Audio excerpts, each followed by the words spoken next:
Classification of trade. ये है आपका बीएसटी न्यू एनसीईआरटी के हिसाब से चैप्टर नंबर 9 इंटरनल ट्रेड। तो ये लोग ट्रेड जो है उसको दो हिस्सों में डिवाइड करते हैं, internal trade, external trade. Internal trade simple, वो ट्रेड जो हम लोग कहाँ पे कर रहे हैं, इंडिया के अंदर कर रहे हैं। Buying and selling of goods and services within the boundaries of a nation is referred as internal trade. फिर से रिपीट, जो ट्रेड हम लोग इंडिया के अंदर करते हैं, बाउंड्रीज ऑफ अ नेशन, उसको हम लोग क्या कहेंगे, इंटरनल ट्रेड कहेंगे। इस चैप्टर में हमको इंटरनल ट्रेड सीखना है। नेक्स्ट चैप्टर जो है उसमें आपका क्या है, एक्सटर्नल ट्रेड है। इंटरनल ट्रेड बिकॉज हम इंडिया के अंदर ही बाय सेल कर रहे हैं, बायर सेलर दोनों इंडिया के अंदर है, इस वजह से ये जो ट्रेड है वो सब किस में होंगी, आईएनआर में होगी, जो हमारी लीगल करेंसी है। यहाँ पे नेशनल बैंकिंग सिस्टम के थ्रू आप ऑनलाइन इंडिया में जैसे एक्सेप्टेबल है यूपीआई से पेमेंट करना, चेक से पेमेंट करना, आरटीजीएस ये सब करना, तो वो आप कर सकते हो। ये कंपैरेटिवली इजी है। यहाँ पे लोकल टैक्सेस होंगे, यानी इंडिया में जैसे जीएसटी लगता है, अगर बाहर होता तो इसके ऊपर क्या लगता, कस्टम ड्यूटी। कस्टम ड्यूटी जिनको नहीं पता, इंपोर्ट एक्सपोर्ट ड्यूटी। तो पहले इन्होंने बेसिक मीनिंग बताई है। मीनिंग में की वर्ड है आपका with in the boundaries of a country. ये कंट्री के विद इन बाउंड्रीज है तो वो क्या है, इंटरनल ट्रेड जो है वो है। Next, types of internal trade. Internal trade जो है उसके दो टाइप्स हैं। एक जो है आपका होलसेल ट्रेड, दूसरा जो है वो रिटेल ट्रेड। तो होलसेल और रिटेल ये दो जो है हमारे क्या है, टाइप्स हैं। आगे, होलसेल रिटेल आप सबको पता है। होलसेल यानी हम लोग लार्ज क्वांटिटी में क्या कर रहे हैं, डील कर रहे हैं। और है ना, रिटेल यानी हम लोग स्मॉल क्वांटिटी में डील कर रहे हैं। यहाँ पे एक चीज ध्यान देना, फॉर एग्जाम्पल सपोज करते हैं,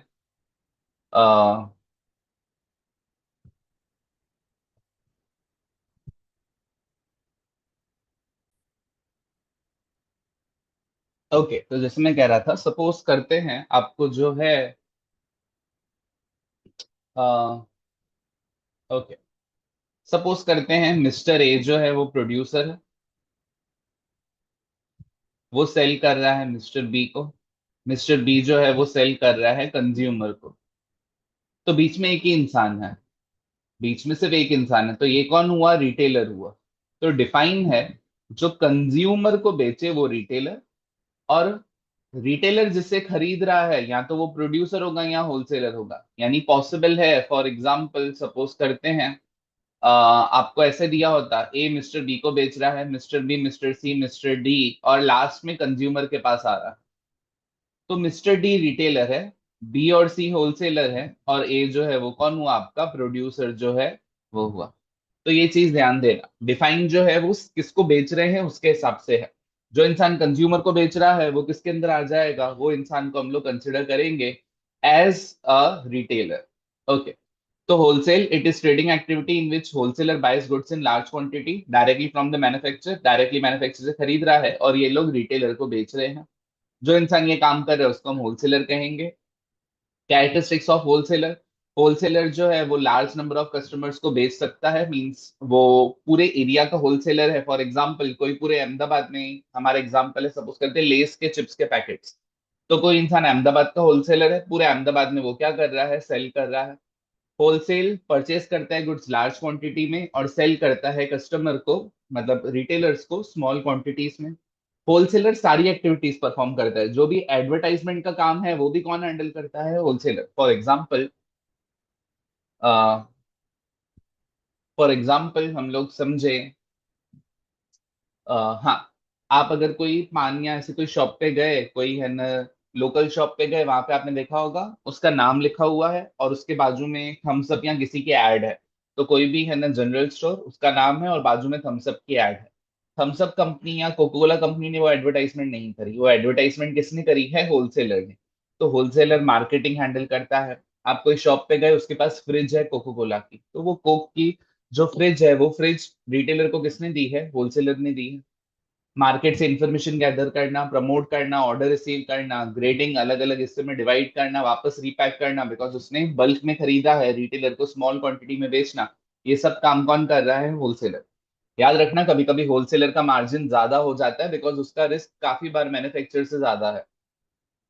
दे act as link between manufacturer and retailer. Wholesaler need to invest money उसको अपने खुद के पैसे लगाने होंगे, बिकॉज इतना ज्यादा क्वांटिटी में उसको खरीदना है और काफी बार क्रेडिट में उसको बेचना है रिटेलर को।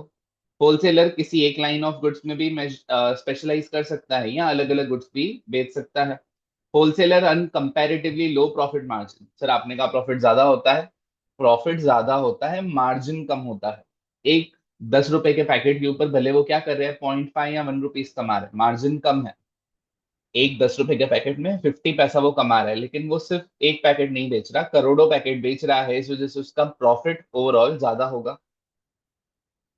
अब इस चैप्टर में जो बार बार सेम क्वेश्चन ये लोग पूछते रहते हैं, 4 क्वेश्चंस हैं जो बार बार आते हैं। पहले होलसेलर की सर्विस। होलसेलर क्या क्या सर्विस देता है, एक प्रोड्यूसर को और फिर रिटेलर को। तो होलसेलर के पॉइंट ऑफ व्यू से हमको समझना है। फिर रिटेलर क्या क्या सर्विस देता है होलसेलर या प्रोड्यूसर को, और रिटेलर क्या क्या सर्विस दे रहा है कंज्यूमर। तो ये चारों सर्विसेज इंपॉर्टेंट है, हम लोग अभी यहाँ पे हेड पॉइंट्स के थ्रू डिस्कस कर रहे हैं। Okay, for example, okay, service to manufacture. हम होलसेलर हैं, हम क्या हेल्प कर रहे हैं किसको, मैन्युफैक्चर को या फिर जो है हमारा जो प्रोड्यूसर है। तो पहला, फैसिलिटेड लार्ज स्केल प्रोडक्शन। हम लोग जो है अगर बल्क में बाय नहीं करेंगे तो मैन्युफैक्चर लार्ज स्केल में प्रोडक्शन नहीं कर पाएगा। बिकॉज मैं ना सपोज करते हैं चिप्स के पैकेट्स बना रहा था, तो मुझे पता है यार मैं कितने भी पैकेट्स बनाऊं होलसेलर आके खरीद लेगा, तो इस वजह से मैं लार्ज स्केल में प्रोडक्शन कर सकता हूँ, बेयरिंग रिस्क। होलसेलर प्रोड्यूसर को एडवांस में पे करता है, और फिर उसके बाद जो है वो क्या करता है, उसके बाद जो है वो बाय करता है, मतलब सेल करता है किसको, रिटेलर को। Next, financial assistance.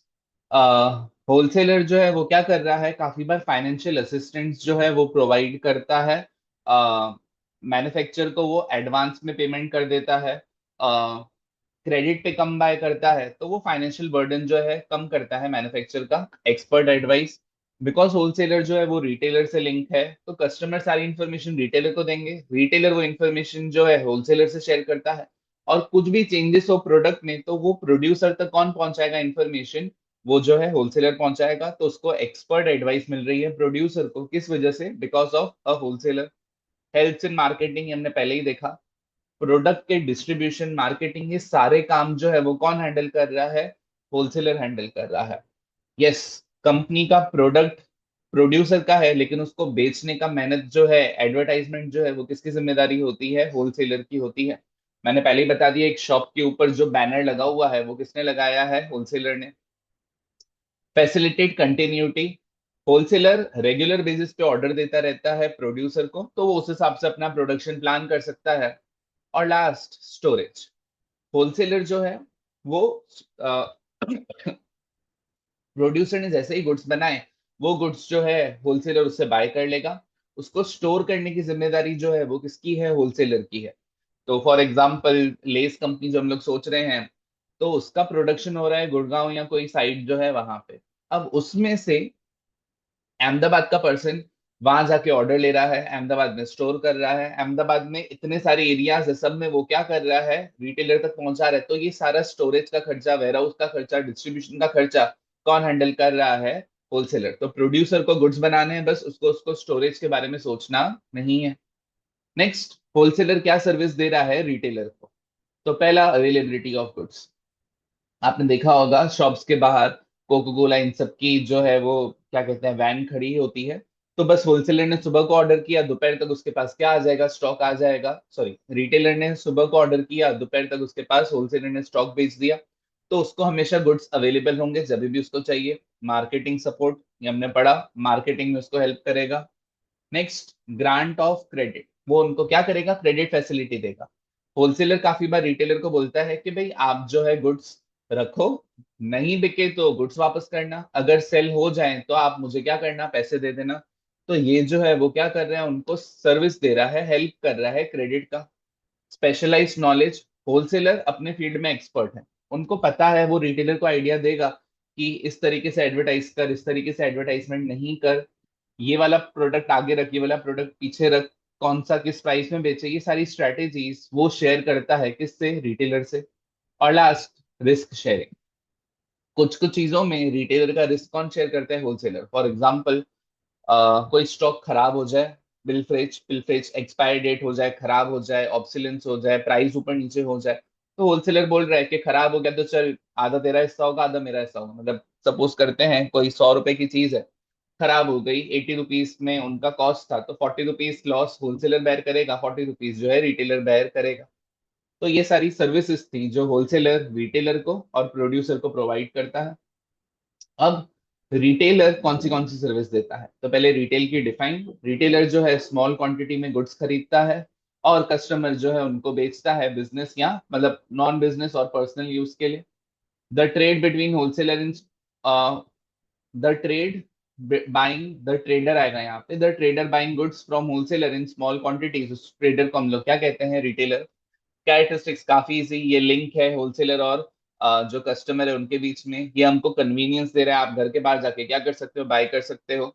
लास्ट ये जैसे किसी स्कूल में पूछा था कि हाँ, ये जो है ब्लिंकिट ये सब कहाँ आएंगे, ब्लिंकिट ये सब भी किसमें आएंगे, रिटेलर, बिकॉज वो कस्टमर्स को डायरेक्ट गुड्स बेच रहे हैं।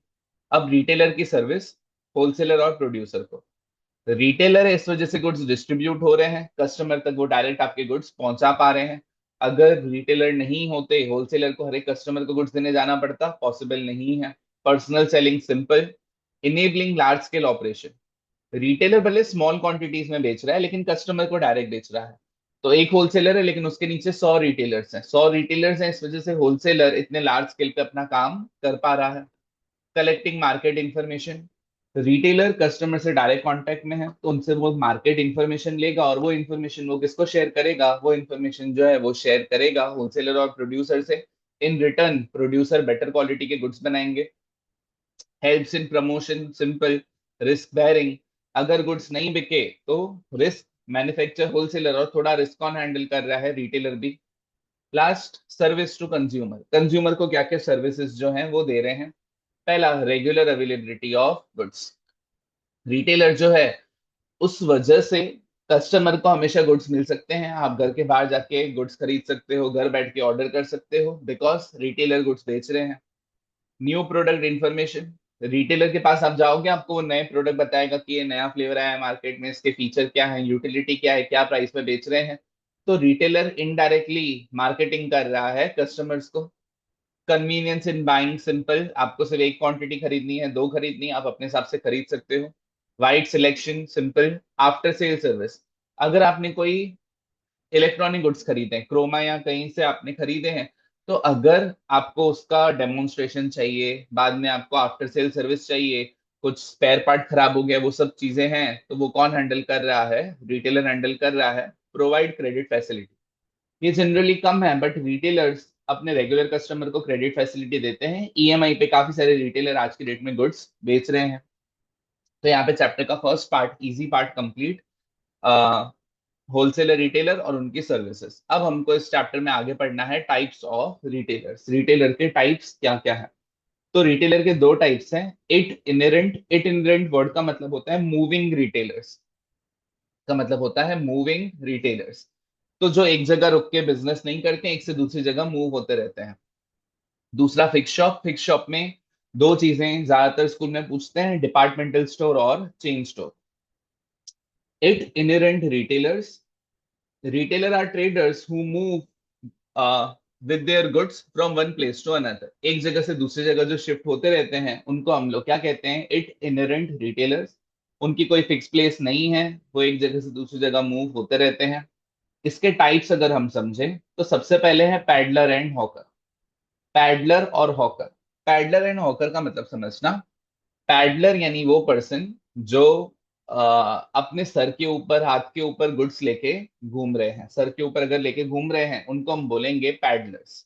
हॉकर्स यानी जो कोई लारी चला रहे हैं, कोई कार्ट चला रहे हैं, बाईसाइकिल के ऊपर गुड्स बेच रहे हैं, वो कहाँ आएंगे, हॉकर्स में कंसिडर होंगे। सिंधु भवन पे आप गए, वहां पे कोई इंसान कार में अपने गुड्स बेच रहा है, वो भी किस में आएगा, हॉकर के अंदर आ जाएगा। तो पैडलर और हॉकर पहला टाइप, इट इनहेरेंट रिटेलर का। Second, market trader. Market traders, again in सब में एग्जांपल इंपॉर्टेंट है। तो जैसे आइसक्रीम सेलर स्कूल के बाहर कोई आइसक्रीम सेल कर रहा है अपनी कार्ट के ऊपर, कोई बैंगल्स कॉस्मेटिक बेच रहा है अपने सर के ऊपर बोरी रख के, उन सबको आप कहाँ गिनोगे? पैडलर एंड हॉकर में गिनोगे। Market trader or small retailer जो low value low price goods बेचते हैं बाय सेटिंग, सबसे important, temporary shop at different places on fix days और डेट्स। फॉर एग्जाम्पल, अगर आप यहाँ पे एलिस ब्रिज रिवर फ्रंट के यहाँ पे जाओगे तो हर संडे सुबह को एक उनका क्या लगता है, सेकंड हैंड गुड्स का मार्केट लगता है। हर संडे ही लगता है, लेकिन उसमें होगा क्या, सब पुरानी एंटीक चीजें जो है आपको मिलेगी, लेकिन हर संडे फिक्स है वहां पे वो मार्केट लगेगा। दूसरी कोई ब्रिज हो गई, सुभाष ब्रिज है जैसे, उस पे फ्राइडे को मार्केट लगता है। तो एक फिक्स टाइम पे टेम्पररी शॉप लगाएंगे, फिर वो चले जाएंगे, मतलब हर संडे आके वो लोग वहां पे बेचेंगे। स्ट्रीट ट्रेडर्स काफी इजी, कोई बिजी प्लेस, मेट्रो स्टेशन हो गया या कोई रेलवे स्टेशन हो गया, बस स्टैंड हो गया, उसके बाहर किसी ने क्या कर दिया है, सपोज करते हैं कॉबलर कोई बैठा है, तो उसको हम कहाँ गिनेंगे? Street traders. सर उसकी तो फिक्स जगह है। यस फिक्स जगह है, लेकिन उसने उस जगह का रेंट या कुछ पे नहीं किया, बस वो कहीं पे एक जो है फुटपाथ के यहाँ पे बैठ गया है, वहां पे अपना काम कर रहा है, पुलिस वाले आके उसको हटा देंगे तो उसको हट जाना पड़ेगा। लास्ट है चीप जैक। अब चीप जैक क्या है? आप ऐसे सोचो, एक मिस्टर ए है, उसकी फिक्स शॉप है, जनरल स्टोर की, किराने की दुकान है। उसने दिवाली के टाइम पे या कोई भी एक टाइम पे उसने अपने आगे आगे जो रोड है, फुटपाथ है, वहां पे एक पर्सन ने उसका बिजनेस सेटअप किया, चाइनीज की लारी रखी। तो अगेन, फुटपाथ के ऊपर जो पर्सन है वो चाइनीज की लारी चला रहा है, और अंदर जो है जो प्रॉपर शॉप है वो, तो फिक्स शॉप ओनर उसको बोल रहा है कि भाई मेरी शॉप के आगे तू अपनी चाइनीज का रख रहा है, तेको मैं यहाँ से लाइट सब जो है प्रोवाइड करूंगा, इलेक्ट्रिसिटी कनेक्शन सब प्रोवाइड करूंगा, लेकिन तेको कुछ ना कुछ रेंट पे करना होगा। तो फुटपाथ के ऊपर जो टेम्पररी शॉप है उसको बोलेंगे चीप जैक, ये टेम्पररी है। समर में कोई इंसान वहां पे जो है वो शुगर केन जूस बेच सकता है, विंटर में वो वहां पे टी ऐसा कुछ बेच सकता है, कभी कोई रात को चाइनीज बेच सकता है, सुबह को कुछ है ना साउथ इंडियन ऐसा सेल कर सकता है, तो उसको हम बोलेंगे चीप जैक। तो ये छोटा रिटेलर है, पेटी यानी स्मॉल रिटेलर है, इंडिपेंडेंट टेम्पररी शॉप चला रहा है, लेकिन ये फिक्स अमाउंट पे करता है फिक्स शॉप ओनर को। तो मेरी अगर शॉप है तो मेरे शॉप के बाहर कोई इंसान कुछ बेच रहा है, तो उससे मैं क्या कर रहा हूँ? रेंट कलेक्ट कर रहा हूँ। तो चार इन्होंने इटिनरेंट दिए, इजी क्वेश्चंस हैं, हर एक आपसे पूछ सकते हैं, एग्जांपल्स खाली ध्यान देना। Next, fix shop retailers. Fix shop retailers obviously जिनका परमानेंट एस्टेब्लिशमेंट है। इसमें और दो टाइप्स हैं, एक स्मॉल रिटेलर्स और एक लार्ज रिटेलर्स, बट दोनों की क्या है? फिक्स शॉप है। अब नेक्स्ट, फिक्स शॉप रिटेलर में पहला जनरल स्टोर, आपको पता है किराने की शॉप, अलग अलग कंज्यूमर प्रोडक्ट ये लोग बेचते हैं। स्पेशलिटी शॉप यानी सिर्फ एक ही चीज बेचेंगे। एग्जाम्पल, स्कूल की ड्रेस की शॉप, शूज की शॉप, उसको हम क्या बोलेंगे? स्पेशलिटी। सिर्फ एक ही लाइन ऑफ प्रोडक्ट में। जनरल स्टोर हर चीज बेच रहे हैं, speciality shop specific line of product में ही क्या कर रहे हैं? डील कर रहे हैं। स्ट्रीट स्टॉल होल्डर्स, ये स्मॉल ऑपरेटर्स, ये लोग जो हैं लेकिन रेंट पे करके लीगली, कोई फुटपाथ है उन्होंने वहां पे गवर्नमेंट से परमिशन लेके उन्होंने वहां पे जूस शॉप चला रहे हैं, तो अगेन ये लीगल है, ऊपर जो था वो था illegal. Second hand goods shop काफी इजी, यहाँ पे ये लोग सेकेंड हैंड गुड्स जो हैं वो बेच रहे हैं लो प्राइस में, यूज बुक्स। इन्होंने जैसे पूछा था एक बार एग्जाम में, कार, सेकेंड हैंड कार जहां से लोग खरीद रहे हैं वो सेकेंड हैंड गुड्स शॉप हुआ। सिंगल लाइन स्टोर भी काफी इजी, ये लोग जो है सिर्फ एक ही प्रोडक्ट बेच रहे हैं, लेकिन प्लीज ध्यान देना, सिंगल लाइन स्टोर और स्पेशलिटी में क्या है? स्पेशलिटी में ये लोग अलग अलग ब्रांड की चीजें बेच रहे हैं, वहां पे सिंगल लाइन में एक स्पेसिफिक चीज के ऊपर ही इनका फोकस है। नेक्स्ट, अब एग्जाम के लिए इंपॉर्टेंट, फिक्स शॉप रिटेलर्स, ध्यान देना इसमें सिलेबस में से CDEF हट गया है। आपको सिर्फ और सिर्फ जो है वो कहाँ अब किसके ऊपर ध्यान देना है? दो के ऊपर, डिपार्टमेंटल स्टोर और जो चेंज स्टोर है, मल्टीपल शॉप है, उसके ऊपर आपको ध्यान देना है, दोनों के दोनों काफी इंपॉर्टेंट। और प्लीज ये जो PDF है वो ऑलरेडी वीडियो के डिस्क्रिप्शन के अंदर आपको मिल जाएगी, जो PDF हम डिस्कस कर रहे हैं। Next, departmental store. अब डिपार्टमेंटल और चेन स्टोर समझते हैं। देखो, डिपार्टमेंटल स्टोर फ्रैंकली इंडिया के अंदर रियल लाइफ में एग्जिस्ट नहीं करता। डिपार्टमेंटल स्टोर का कॉपी पेस्ट आप कह सकते हो, रिलायंस मार्केट, डी मार्ट जो है वो, आप एक एग्जांपल कह सकते हो, बट डिपार्टमेंटल स्टोर होता क्या है? जैसे यूएस में वॉलमार्ट है, उसको आप क्या कह सकते हो, डिपार्टमेंटल स्टोर। डिपार्टमेंटल स्टोर यानी एक ही रूफ के अंदर आपको हर चीज मिल रही है। आपको क्लोथ्स भी मिल रहे हैं, खाने पीने की चीजें भी मिल रही है, वहां पे रेस्टोरेंट्स भी हैं, वहां पे आप इलेक्ट्रॉनिक गुड्स भी खरीद सकते हो, वहां पे कार भी खरीद सकते हो। एक स्मॉल पिन से लेके कार तक हर चीज जहां मिले उसको बोलते हैं डिपार्टमेंटल स्टोर। यूएस में वॉलमार्ट ऐसा है। यूएस में जनरली होता क्या है, हर बड़ी सिटी में सिर्फ एक वॉलमार्ट होता, वहां वो सिटी के बीच में होगा, और वहां पे हर चीज अवेलेबल होगी, लेकिन इतना बड़ा होगा कि सारे जने जा भी पाएंगे सिटी के। इंडिया में उसका काइंड ऑफ मिक्स कंसेप्ट है कि डीमार्ट है, लेकिन एक सिटी में एक डीमार्ट नहीं है, छोटे छोटे डीमार्ट्स काफी सारे क्या है बने हुए, यस वैरायटी है, हर चीज आपको मिल जाएगी, लेकिन इतना बड़ा नहीं है जितना वॉलमार्ट का कंसेप्ट है वो। Departmental store. Departmental store is a large retailing business who offers wide variety of specialty product with a sole aim of catering to every customer under one roof. ये सबसे important कि variety दे रहा है, लेकिन एक M के customer को एक ही जगह पे सारी चीजें मिल जाए। एग्जाम्पल आप डीमार्ट लिख सकते हो। फीचर वेराइड सर्विस, आपको अलग अलग चीजें बेचेगा। रेस्टोरेंट, टेलीफोन बूथ, अभी तो टेलीफोन बूथ नीड नहीं होती, but rest room, information counter आप काइंड ऑफ एक मॉल के जैसे कंसिडर कर सकते हो। सेंट्रल लोकेशन ये सिटी में सेंट्रल लोकेशन पे होगा, पूरे सिटी से कनेक्टेड होगा। Huge investment. डिपार्टमेंटल स्टोर जो है उसको बिकॉज इतने बड़ी अमाउंट पे आपको इन्वेस्ट करना होगा, पैसे बहुत लगेंगे, बहुत ज्यादा स्टॉक रखना होगा, उनका मेन प्राइस डिफरेंस ही यही है कि वो बहुत ज्यादा क्वांटिटी खरीद रहे हैं, इस वजह से उनको प्राइस क्या मिल रही है, कम मिल रही है, तो वो कम प्राइस में बेच पाएंगे। उनको काफी क्वांटिटी रखनी होगी, इनके ओवरहेड कॉस्ट, सैलरी, लाइट का बिल, ये सब खर्चे बहुत ज्यादा होंगे। कॉर्पोरेट स्टेटस, डिपार्टमेंटल स्टोर जो है वो ज्यादातर क्या होंगी, जॉइंट स्टॉक कंपनी ही होंगी, बिकॉज पैसा बहुत लगेगा। मैनेज कौन करेगा इनको, board of director. Bulk purchasing, ये लोग बल्क में खरीदेंगे। सेंट्रलाइज परचेज, पूरा स्टोर एक जगह से ही खरीदेगा। मतलब फॉर एग्जांपल, अगर हमारी कंपनी शूज खरीद रही है तो हम खुद जाके एक ही इंसान शूज खरीदेगा, ऐसे नहीं सब अलग अलग जाके खरीदेंगे। पूरा डीमार्ट सब साथ में ही खरीदेगा, फिर वो लोग अलग अलग जगह सेल डिसेंट्रलाइज रखेंगे। सेंट्रलाइज यानी एक जगह, डिसेंट्रलाइज यानी divided. Organised as department, a departmental store is organised. अलग अलग डिपार्टमेंट, जैसे आप डीमार्ट में गए हो तो यहाँ पे चिप्स हैं सारी, वहां पे सारे चॉकलेट्स हैं, वहां पे सारे क्लोथ्स हैं, ये सब चीजें डिवाइडेड हैं। नेक्स्ट, चेन स्टोर और मल्टीपल शॉप। इसको आप जैसे बाटा का शोरूम कह सकते हो। तो बाटा के कोई भी अगर आप शू स्टोर के ऊपर जाओ, हर जगह आपको लेआउट सेम लगेगा, हर जगह वो लोग सेम चीज ही बेच रहे हैं, उसको हम लोग क्या बोलेंगे, चेन स्टोर या मल्टीपल शॉप। तो एक ही चीज बेच रहे हैं, लेकिन सिटी के अलग अलग कोनों में हमने वो शॉप्स बना के रखी हैं। तो लोकेशन, चेन स्टोर अलग अलग जगह पे लगे हुए हैं, जहां पे लोग ज्यादा वहां पे उनके स्टोर ज्यादा होंगे। यहाँ पे भी ह्यूज इन्वेस्टमेंट, बिकॉज 10, अहमदाबाद जैसी जगह में अगर आपको 10 शॉप ओपन करने हैं, इन्वेस्टमेंट लगेगा। सिंगल लाइन स्टोर, बाटा के जो है शोरूम, वहां पे सिर्फ आपको शूज ही मिलेंगे, फुटवेयर ही मिलेगा, उसके अंदर वैरायटी मिलेगी बट आपको फुटवेयर ही मिलेगा। यूनिफॉर्मिटी, आप कोई भी शोरूम में चले जाओ, प्राइसिंग सेम दिखेगी, एडवर्टाइजमेंट सेम दिखेगा, आपको लेआउट भी काफी बार सेम दिखेगा। जैसे आप कोई भी एसबीआई में चले जाओ, वहां पे उनका ब्लू और व्हाइट का वही थीम चलेगा। कोई भी मैकडोनल्ड्स चले जाओ, ज्यादातर आपका क्या होगा, इंफ्रा सेम ही होगा। परचेज और सेल, ये लोग भी सेंट्रलाइज परचेज करते हैं, और डी सेल्स जो है वो डिसेंट्रलाइज। मैनेजमेंट, इनको मैनेज कौन करता है, जो उनका ब्रांच मैनेजर है, लेकिन पॉलिसीज कौन बनाएगा, जो मेन हेड ऑफिस में बैठा है वो। Cash cell simple, control by head office. सारी चीजें ये लोग क्या करेंगे, हेड ऑफिस कंट्रोल करेंगे, बार बार इंस्पेक्शन होगा कि आप इनकी ब्रांच को अच्छे से चला रहे हो या नहीं। ओके, तो यहाँ पे बेसिक चैप्टर कंप्लीट। लास्ट में कुछ डॉक्यूमेंट्स दिए हैं, वो रीड ओनली हैं, आप रीड करोगे आपको आ जाएंगे, काफी इजी डॉक्यूमेंट्स हैं। जीएसटी खाली मेन ध्यान देना, जीएसटी इंपॉर्टेंट है। Okay, GST under the credo, credo यानी motto, one nation one tax, GST India में इंट्रोड्यूस्ड हुआ था 1 जुलाई 2017 को। जीएसटी का बेसिक कंसेप्ट क्या है, पहले हर स्टेट का अलग अलग टैक्स था।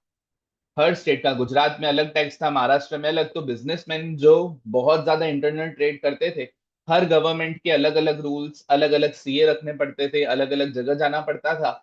अब जीएसटी आने के बाद क्या हो गया, इजी हो गया, 1 मार्क के लिए इंपॉर्टेंट।